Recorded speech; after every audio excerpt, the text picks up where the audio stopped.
Hello and welcome to Three Questions with. Got my longtime friend Jack Wang with us, and Jack's from Smart College Buyer.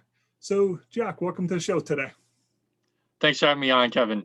So Jack, I was kind of laughing thinking about you on today's episode because everything we're seeing right now is graduation parties. So okay, congratulations, you graduated, and now we need to talk about your student loans because they're going to start coming due, right? So happy graduation, and now you got to pay them back, right? That's how it's going to work. Exactly. Yeah, it's, you have your moment to celebrate after, the college career, working really hard, getting through it and hitting that milestone, which is awesome. But student loan payments are going to kick in. So now, to be clear, there typically is a 6-month grace period. So if a college student graduates in either May or June, then you're looking at like a November, December start time. Okay. Nope. Now, given the pandemic where student loan payments have been on pause, but this latest round of, I think, pandemic legislation paused it till September, but the students just graduating now wouldn't start till November, December. So unless the president extends it for everybody, take your time, celebrate, have a good time, but, with the balloons and everything else, have a drink, but count on, student loan payments starting September. I'm sorry, not September, November or December. Yeah. But Jack, one thing about that is I'm still finding there's a number of students reaching out to me because they're having trouble finding a job. So it may become an issue when your payments come due, when you simply don't have the funds to pay those. Now, what do you do? Yeah, so that is still a challenge, right? So despite the fact that the economy is coming back, but it's not true for everyone just yet, unfortunately. So there are a number of things that students can do. So first and foremost, you want to get in touch with their servicer. Now, years ago, probably when you first started undergraduate college, you probably got a letter from the Department of Education saying your servicer is whatever company. And over the years, you've probably received a letter saying here's an annual statement or whatever the case may be. Hopefully, you set up an online account with your servicer so you can access the information. But if you don't know who it is, you want to find out who it is immediately. The way to do that is there's a federal student loan website. Okay. You can log in with your what's called your FSA ID, which is something they used to fill out the FAFSA with years ago.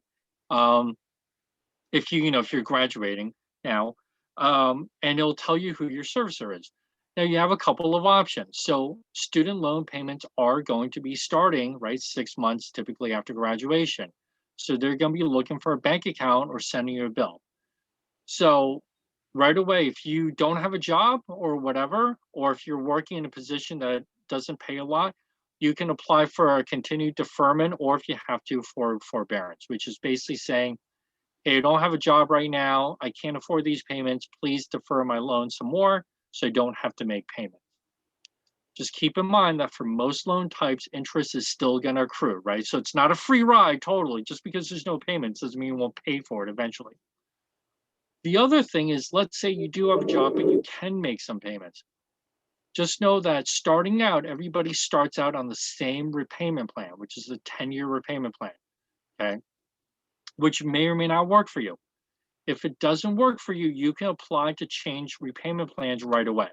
And by the way, you can do this as often as you want, whenever you want. There's no cost, there's no fees. Typically, it's like an online form you send to your servicer and boom, done.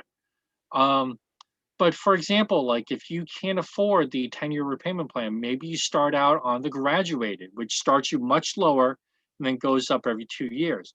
Or it might be an income-based repayment plan, right? Or something else. But there's like 13 or 14 different options that you might qualify for.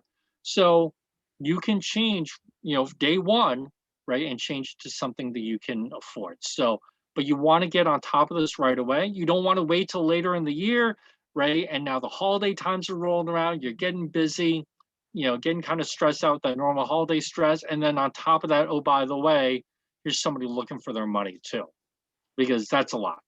Get the servicer, find out right away, and start doing something about it right now, even though payments aren't starting right now. That makes perfect sense. I never really heard about the options that you mentioned, that you can have it so you pay less now and more later, which, like I said, for a lot of students, it's going to make sense. When you're starting your first job, you may not be making the money you're hoping to be making, but over time, as you grow in the company, make a little bit more money, it may make perfect sense. So, Jack, what's the best way for people to reach out to you? How can they learn more? Yeah, people can always get me through email at jack@smartcollegebuyer.com, or they can go visit my website at www.smartcollegebuyer.com. Jack, appreciate you taking a few minutes to call into the show. And as always, thanks for being my friend. Thanks, Kevin.